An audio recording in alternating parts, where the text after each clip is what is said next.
to the woman who fed me, raised me, and showed me exactly who I never want to be a failure, just like her. Those words rang out like a gunshot across the white linen table of one of Charleston's finest restaurants. My daughter, Rachel, said them with a smile on her face and a champagne flute raised in a mocking toast. She didn't even blink as the words landed, heavy and cold, in the middle of our Mother's Day brunch. I sat frozen, my hands trembling slightly in my lap. Rachel's husband, David, tried to let out a laugh, but it came out choked. Our 2 grandkids, seated awkwardly on either side of him, looked down at their plates. A couple of friends she'd invited her colleagues, probably shifted uncomfortably in their seats. I glanced around the table and realized no one was coming to my defense. I'm 65 years old. I've buried a husband, raised 2 children, worked 3 jobs at once to keep us in that old clapboard house outside Columbia. I thought I was past being surprised by anything in life, but clearly I was wrong. Rachel leaned in, her voice dripping with saccharine sympathy. "Mom, you look shocked. Did you really think we'd keep pretending everything was fine forever before I could find the words?" The waiter arrived with our appetizers. "Happy Mother's Day, ladies," he said with a smile, oblivious to the storm gathering at our table. I nodded politely, murmuring a thank you, just to buy myself a moment, any moment, to collect my thoughts. David reached out, placing a hand on Rachel's wrist. Maybe this isn't the time or place, but she pulled away, her voice rising slightly. "No, this is exactly the time. Mom always cared about appearances. Right about making sure the neighbors didn't know when we were behind on bills, about hiding how broken everything really was." She reached into her handbag and pulled out an envelope. She didn't toss it. No. Rachel was too composed for that. She slid it across the table, letting it stop neatly in front of my plate. "Go ahead," she said, taking a slow sip of her champagne. "Open it," with fingers that suddenly felt much older than they had that morning. I opened the envelope. Inside was a glossy brochure, Sunridge Valley Assisted Living for Independent Seniors. Attached to it was an application, already filled out with my name and date of birth. A sticky note was attached to the top, move-in date June 15th. Deposit already paid. I felt my throat tighten, not from grief, from rage, the kind of deep, slow-burning anger that only builds over years of quiet disrespect, of subtle slights, of sacrifices taken for granted. I looked at my daughter, my Rachel, and I didn't recognize her. Her face still bore the soft features of the girl who used to fall asleep on my chest during thunderstorms, but the woman sitting across from me now was a stranger. And in that moment, I knew something clearly for the first time. This wasn't concern. This was control. And I wasn't going to give it to her. It wasn't the words that broke me. It was the envelope. That plain, cream-colored envelope, slid across a table lined with white linen and fake smiles. That was the moment it all became real. Not the insult, not the smug grin my daughter wore as she raised her glass, but the weight of the paper in my hands. The glossy brochure inside. My name already printed on the application. Rachel had planned this. She'd done more than think about it. She'd acted, signed the forms, paid a deposit, picked a date for my move into Sunridge Valley Assisted Living. June 15th. I traced the neat, slanted handwriting on the sticky note we've already paid the deposit, that we was doing a lot of heavy lifting. The rage rose slowly, like water heating on a stove. At first, you don't notice. Then you feel it something rolling just beneath the surface. I folded the brochure slowly, deliberately, and looked Rachel dead in the eye. "And my opinion on this?" I asked, trying to keep my voice from shaking. She smiled that tight, rehearsed smile. "Mom, you have to see this from our perspective. You're living alone. You've had lapses. One mistake," I said. "One. You left the stove on," she insisted, "in 40 years of cooking." David cleared his throat and jumped in. "We're just trying to do what's best for the whole family. The house needs work. The taxes keep climbing. And, well, it's just a lot to manage." I turned to Rachel. "And what are these plans for my house you mentioned?" She took another sip of champagne before answering. "David and I thought we could renovate. The kids would each have their own room, and the sunroom could be my office." So there it was, the truth. It wasn't about safety. It was about space, about assets, about repurposing my life into something more convenient for theirs. They wanted the house. The 4-bedroom Victorian I'd worked my whole life to keep. The home I kept even after Robert left me with 2 kids and nothing but a mortgage and a prayer. I took on extra cleaning shifts.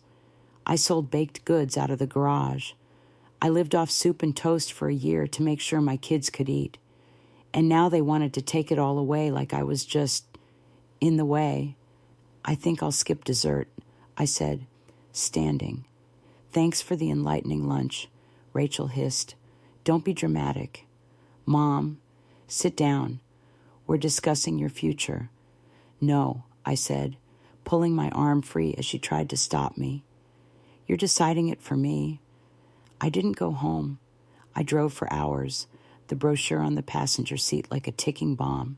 Eventually, I pulled into a neighborhood I hadn't visited in over 2 decades, winding roads, modest homes, the scent of pine and something familiar.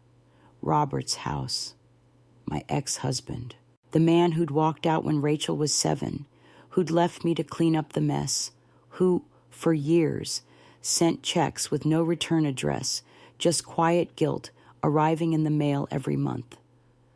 I sat in the driveway until the sun dipped below the trees. Then I got out and knocked. He opened the door and stared at me for a long moment. "Elena," he said, like he wasn't sure if I was real. "I was just thinking about you." His house was smaller than I expected. Simple. No signs of the flashy life he left us for. Just quiet.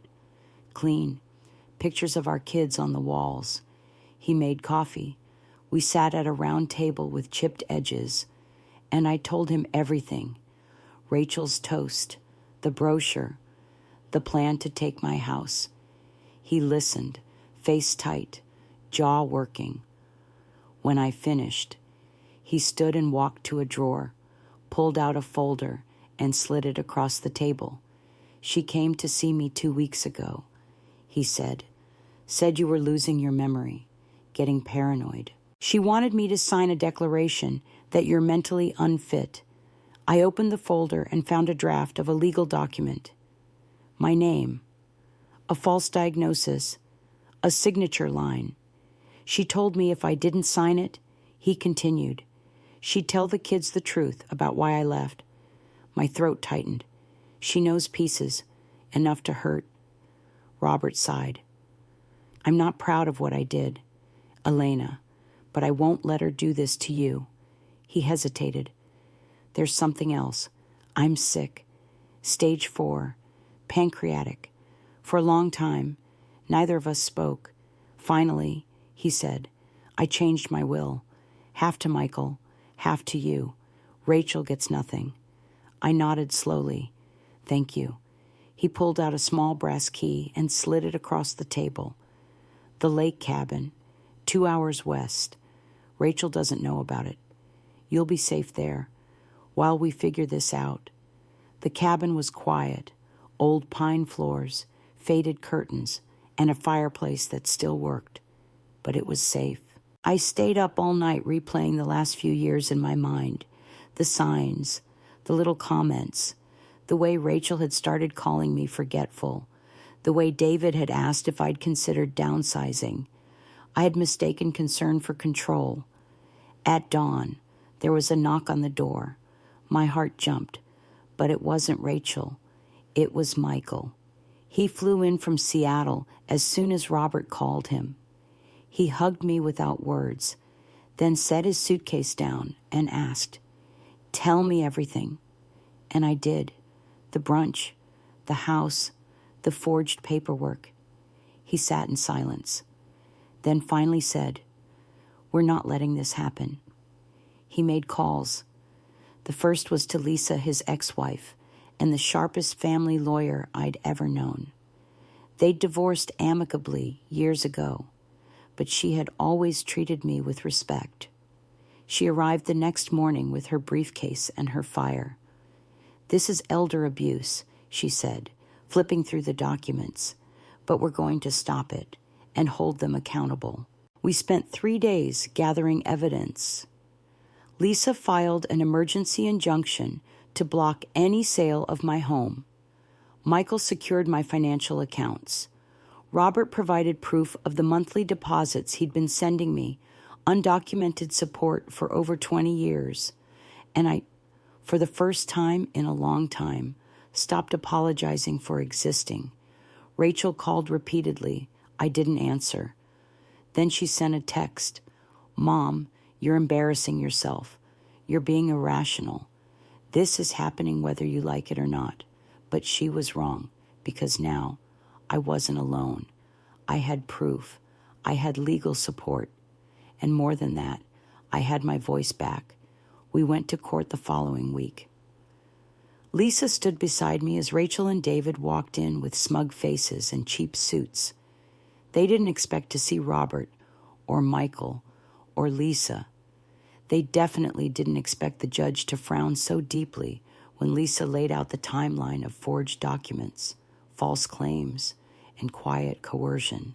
They were stunned when Robert testified clearly and with regret about what Rachel had tried to make him sign. And they were silent when the judge granted a full injunction and referred the case to the district attorney. As we walked out of the courtroom, Rachel called after me, "Mom, wait." I turned. She looked small, scared. "We need to talk." "No," I said, steady. "We don't, because some things can't be undone, and some mothers, when they've been pushed too far, finally remember who they are. I wasn't just her mother. I was a woman with a life of my own, and I wasn't giving it up for anyone." The night after the courtroom hearing, I stood in the kitchen of Robert's lake cabin, staring out over the water as the sky turned the soft blue-gray of twilight. I should have felt vindicated. I should have celebrated. The judge had ruled in our favor, voided the fraudulent power of attorney, and ordered an injunction to stop Rachel and David from selling my home. But I didn't feel victorious.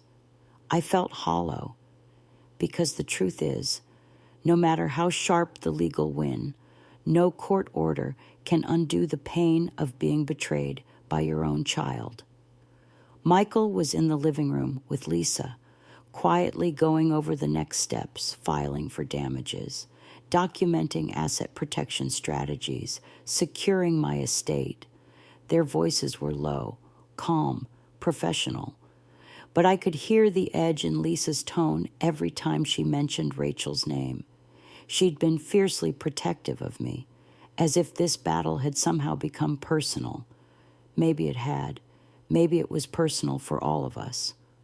After Lisa left that evening, Michael and I sat together on the porch swing, watching the fireflies blink across the lake. "I don't know how to process all this," I said softly. "You don't have to do it all at once," he replied, "one breath at a time." He reached into his backpack and pulled out a small wooden box, one I hadn't seen in decades. "I found this in the attic while helping Dad sort through things," he said, handing it to me. I opened the box slowly. Inside was my mother's pearl necklace, my wedding ring, a dried corsage from Rachel's high school graduation, and folded at the bottom, wrapped in tissue paper, was a note I'd written Robert the day he left. I thought these were gone. I whispered, "He kept them." Michael said, "All these years."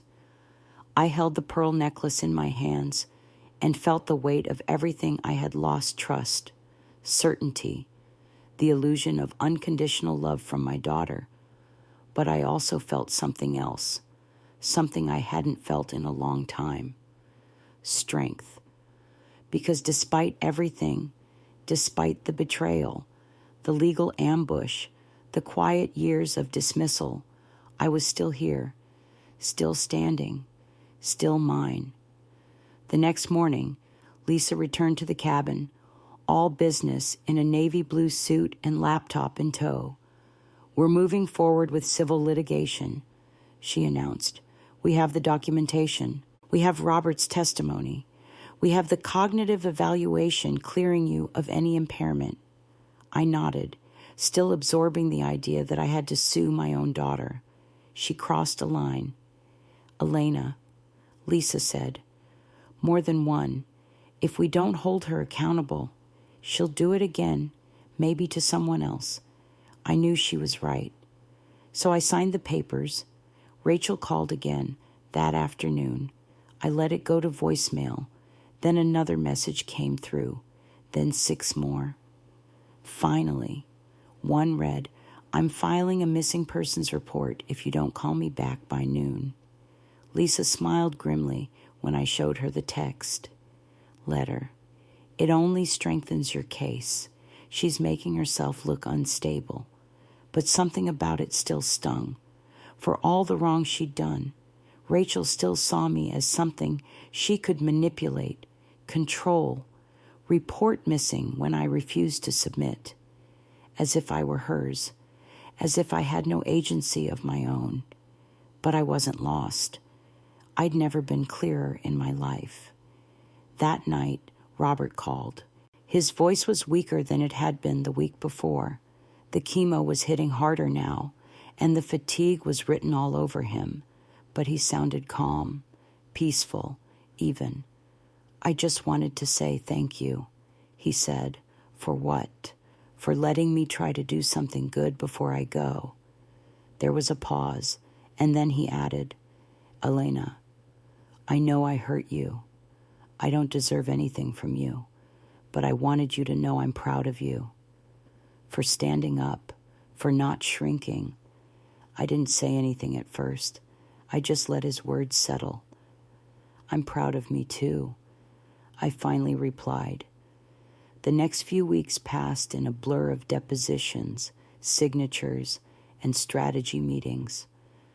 Michael took time off work to stay with me. We moved back into my house once the locks were changed and utilities restored. I walked through every room slowly, touching the walls, the doorknobs, the corners where my children once played.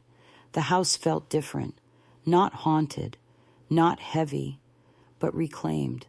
I hung new curtains, repainted the front door, turned the guest room into a small studio with a drafting table and my growing collection of brushes and oils. I was no longer preparing to be erased. I was preparing to live. Then came the call. "Rachel." I almost didn't answer, but something in me said I needed to hear her voice, needed to face her not as a mother desperate for reconciliation, but as a woman who now knew her worth. Her voice on the other end was tight, almost childlike. "Mom, we need to talk." So I agreed to meet on neutral ground, a coffee shop downtown, midday, crowded, public. She arrived looking thinner than I remembered, her hair tied back, her face bare of makeup. She looked like someone who hadn't slept well in weeks. "I'm not here to fight," she said as she sat down. "Good," I replied, "because I'm not here to fix things." She flinched. I deserved that. I waited. She reached into her bag and pulled out a letter. My therapist thought I should write it. I'm not ready to say all of it out loud. I took the envelope but didn't open it. Not yet. "I don't expect you to forgive me," she said. I don't know if I can forgive myself. I thought I was protecting you, but I wasn't. I was protecting my image, my security, my pride." She looked away, and I lost everything anyway. I didn't want that. I said, "I wanted the truth. I wanted respect. I know that now." Silence stretched between us for a long moment. Then she whispered, "I miss you. I miss who you used to be." I said softly, "But I'm not sure who you are now." She nodded. "Neither am I. But I want to find out.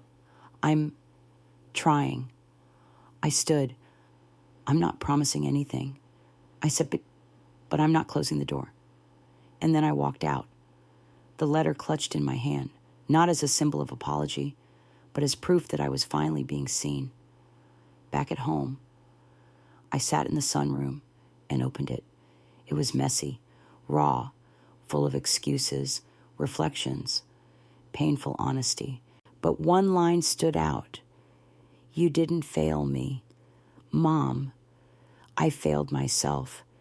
And I hope someday I get the chance to try again with your permission, not your silence." I folded the letter and placed it in the same wooden box that now sat in my studio.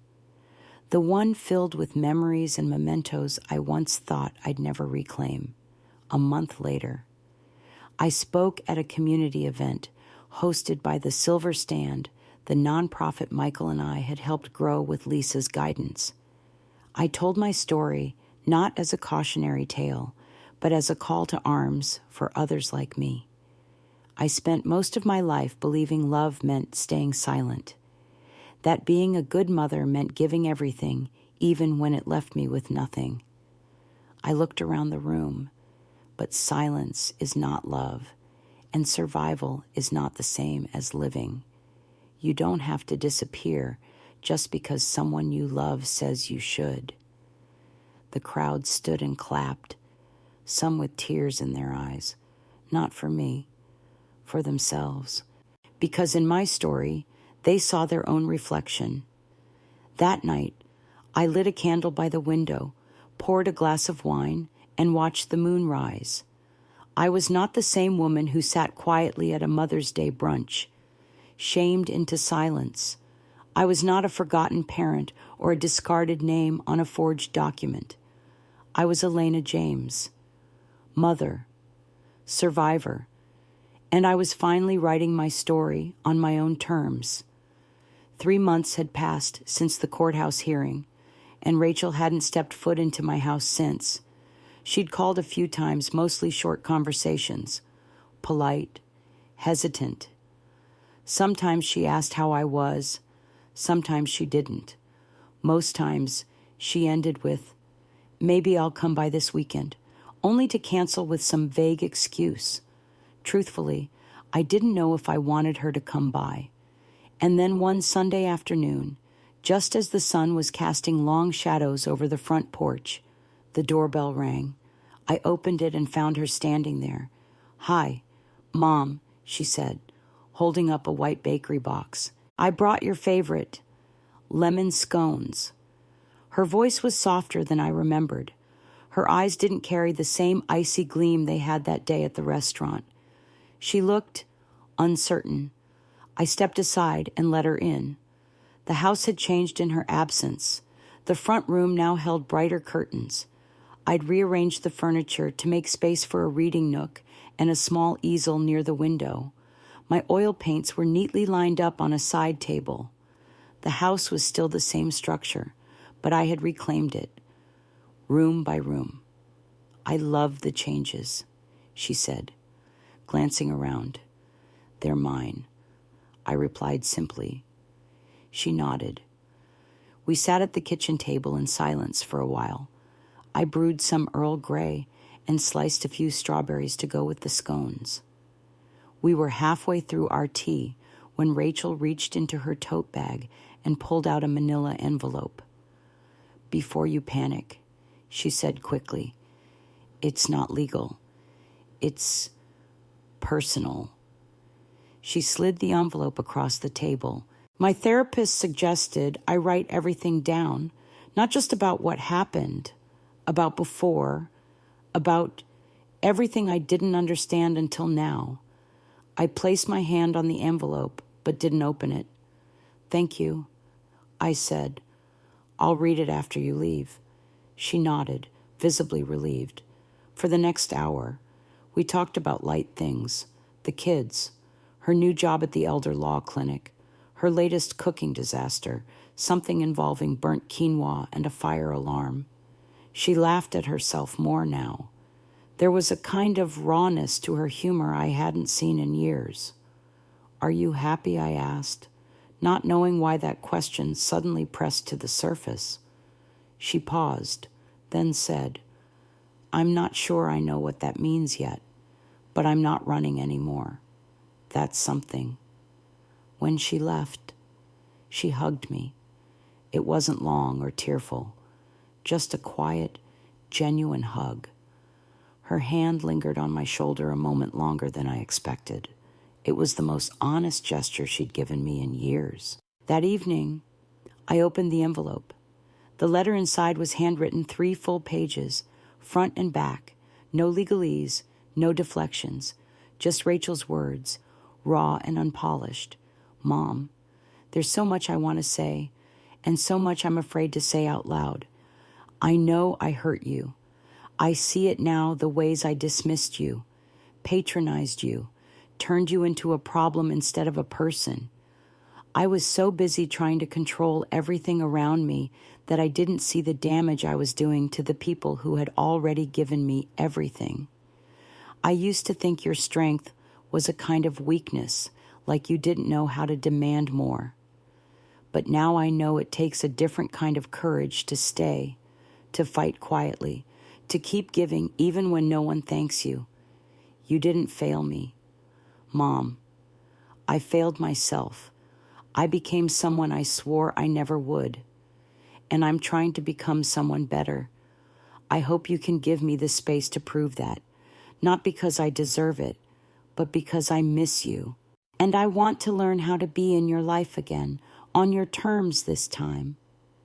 Tears welled up as I read the final paragraph, not because I fully forgave her yet, but because, for the first time in years, she had seen me not as a burden or a stepping stone, but as her mother, a human being.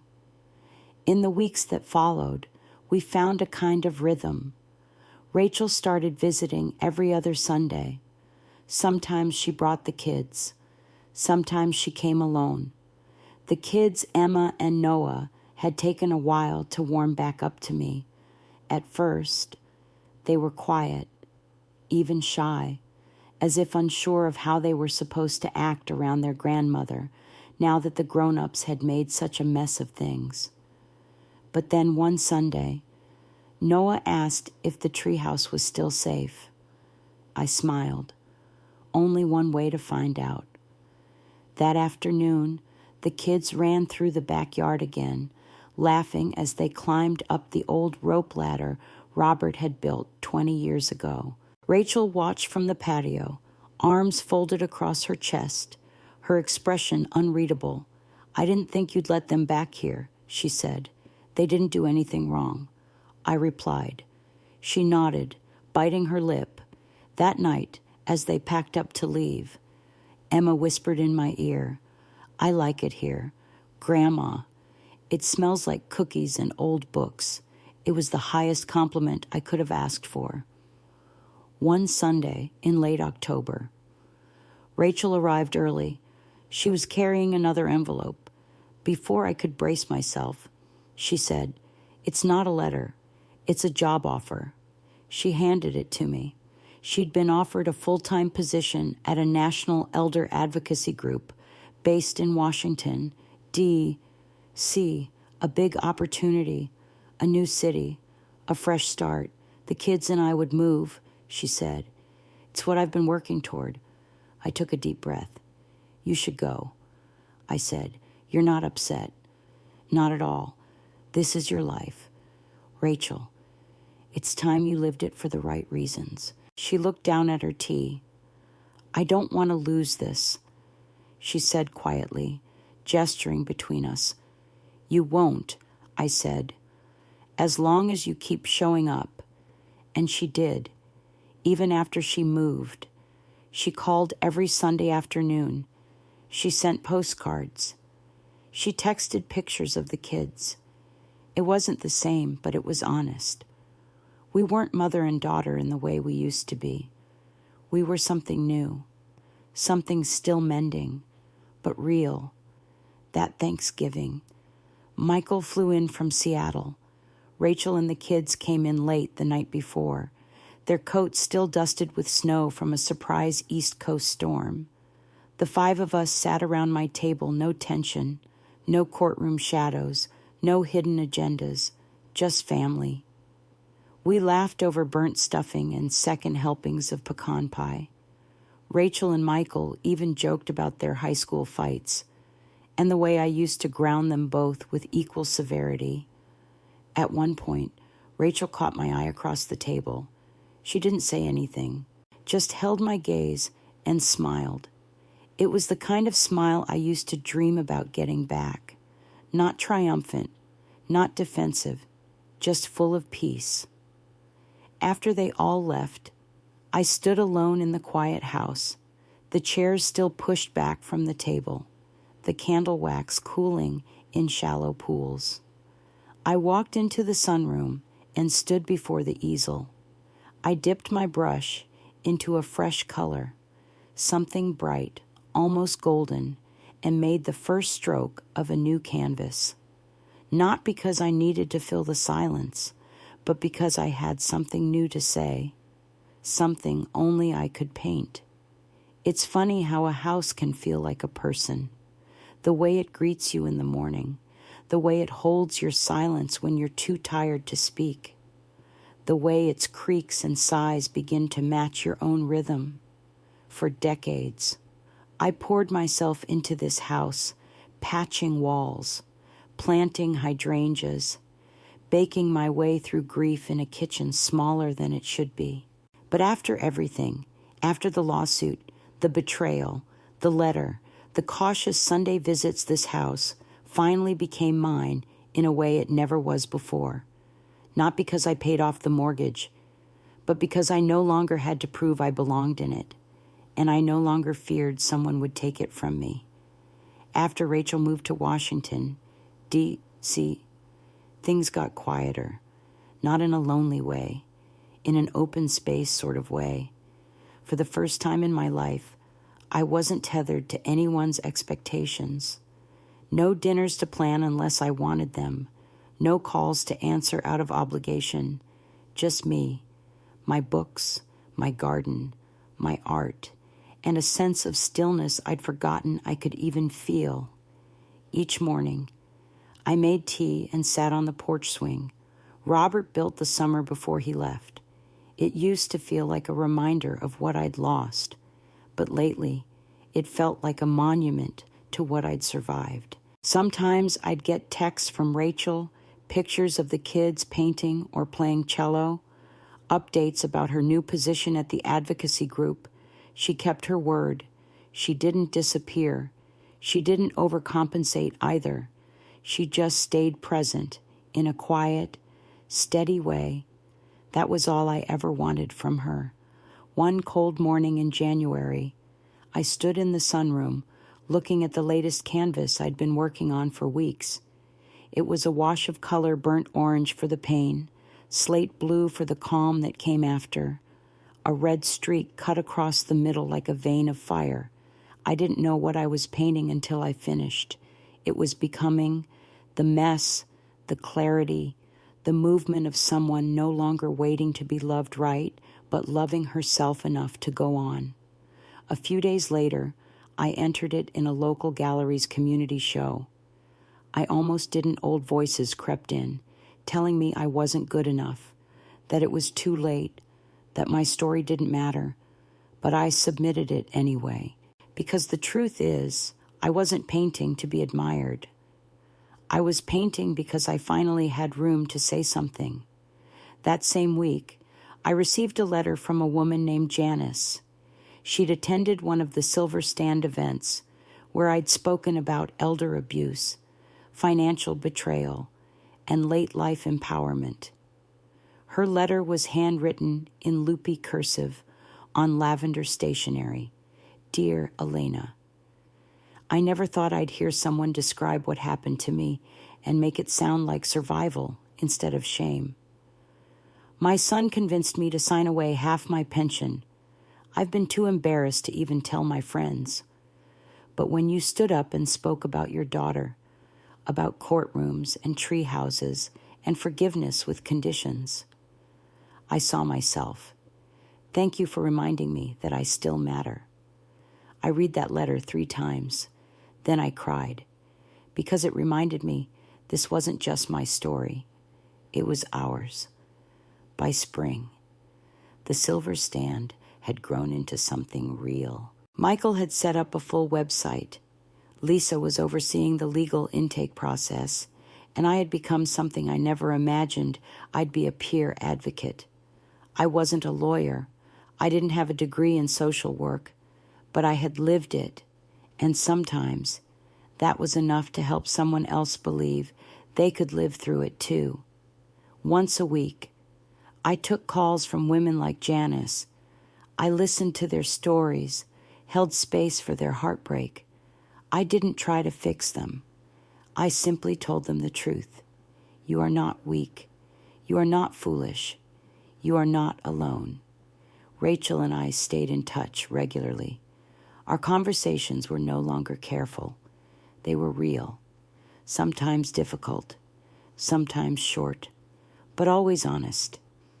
Then one afternoon, she called with a question I didn't expect. Would you consider visiting D.C.? For the weekend, I hesitated. She continued. There's a small reception at the advocacy group.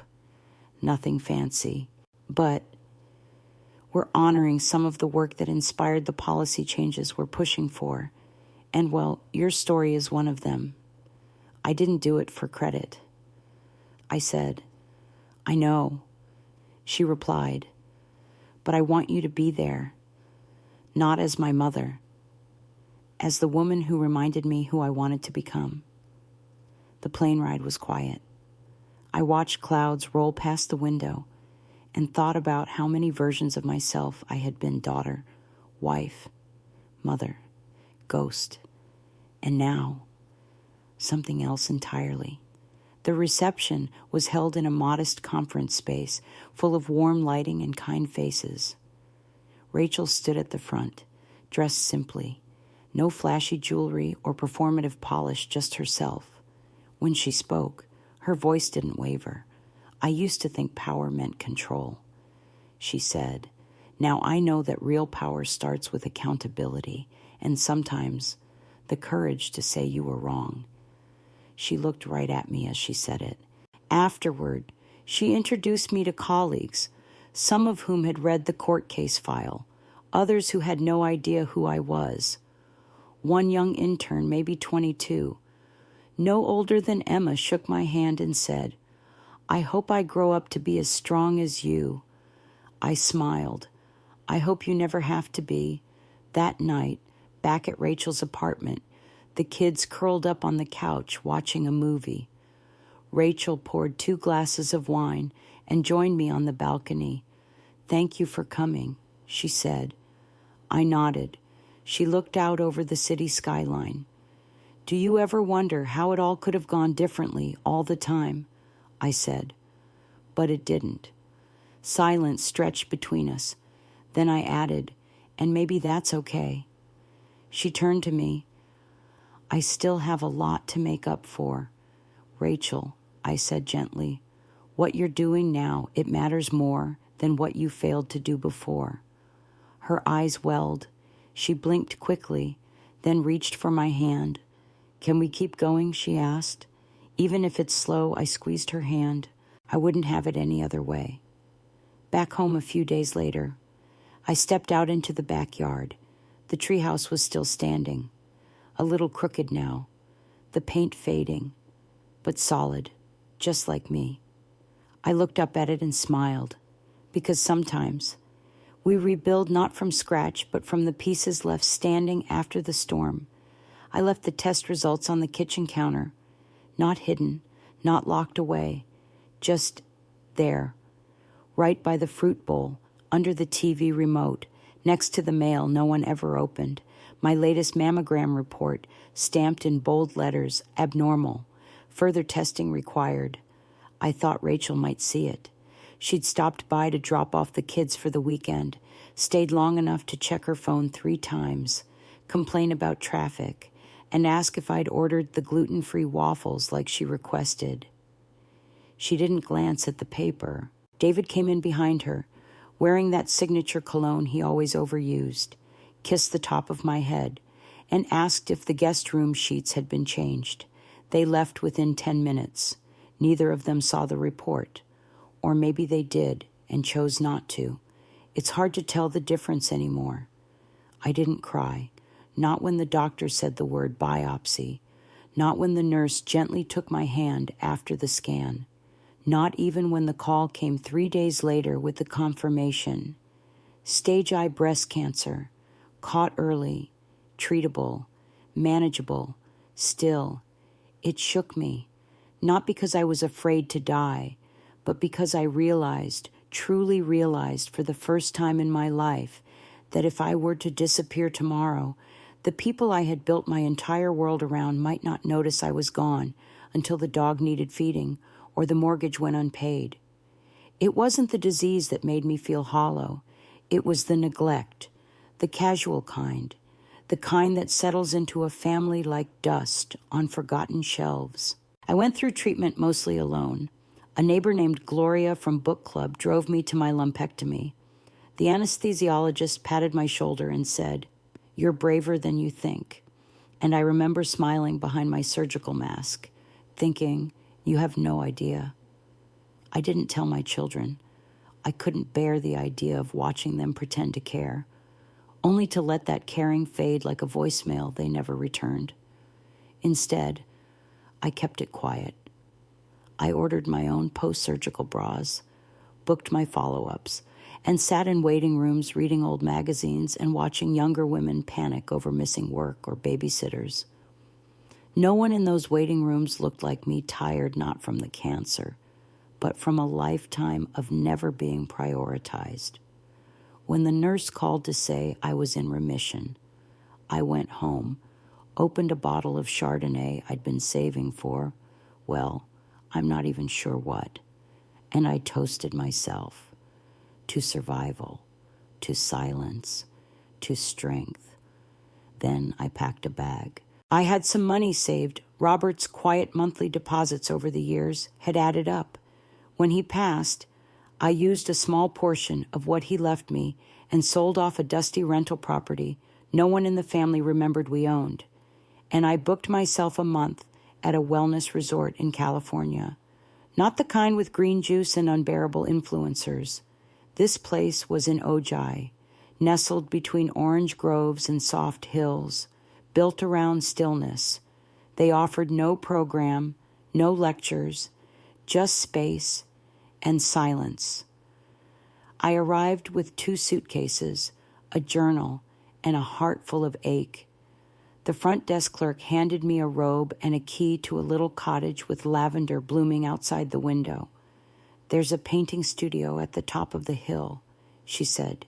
"No one runs it. You can just go." I nodded, but I didn't go right away. I slept for 2 straight days first. Then, on the 3rd morning, I climbed the hill with a brush in my hand.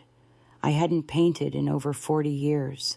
I forgot how meditative it was, how the brush could hold grief without explanation. My first piece wasn't beautiful, but it was honest. Blues and grays smeared across canvas like smoke.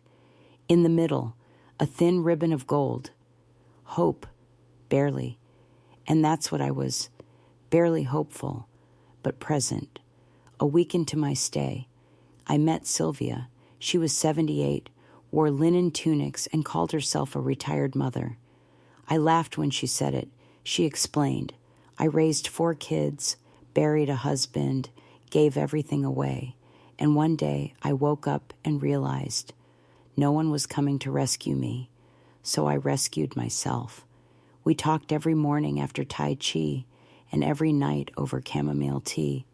I told her about Rachel, about the court, about the treehouse and the letter, and the betrayal so sharp I still flinched from it in sleep. She told me her oldest son hadn't called in 8 years. I stopped waiting, she said, and I started painting. She showed me her studio. It was breathtaking. Her hands moved with the confidence of someone who had nothing to prove. And I thought, I want that. Not just the talent, the ownership, the stillness, the dignity. On my last night at the resort, the staff held a little exhibition for anyone who had created something during their stay. Music, poems, drawings, no competition, no titles, just expression. I put my canvas on a stand. It wasn't polished, but it was mine. A woman walked by and paused. She looked at the deep colors, the flash of gold. Then she turned to me. "This feels like survival," she said, "but also something else, becoming." I said, and I meant it. Back home. I walked through my house differently. No longer as someone trying to protect it from a daughter's ambition, but as someone who finally felt safe in her own skin. I turned the old guest room into a proper studio, not a side project, not a hobby, a space of my own, where I could paint what I wanted, where I could hang the letter Rachel wrote and read it, not with bitterness, but with the kind of compassion that doesn't make excuses, just understanding. Rachel didn't know about the cancer. I debated whether to tell her. And then, one quiet Sunday, I did.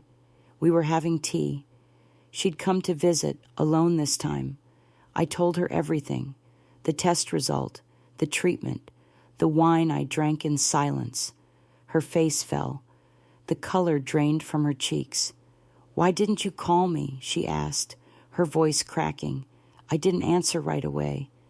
Then I said, "Because I didn't trust you to show up." She nodded, took a breath. "I would have. I swear, I would have." "I know that now," I said, "but I didn't know it then." She sat in that truth, didn't argue, didn't justify. She just said, "I'm sorry." It was the first time those words didn't feel hollow. Later, as she was leaving, she stood at the door and asked, "Are you okay?" Now I looked around my home, at the studio. At the walls, I painted myself. I'm better than okay. I said, I'm free. I raised my grandson like he was my second chance at motherhood. When Rachel dropped him off every weekend, I cooked his favorite meals, helped with homework, even built a little reading nook in the den just for him. I didn't ask for thanks.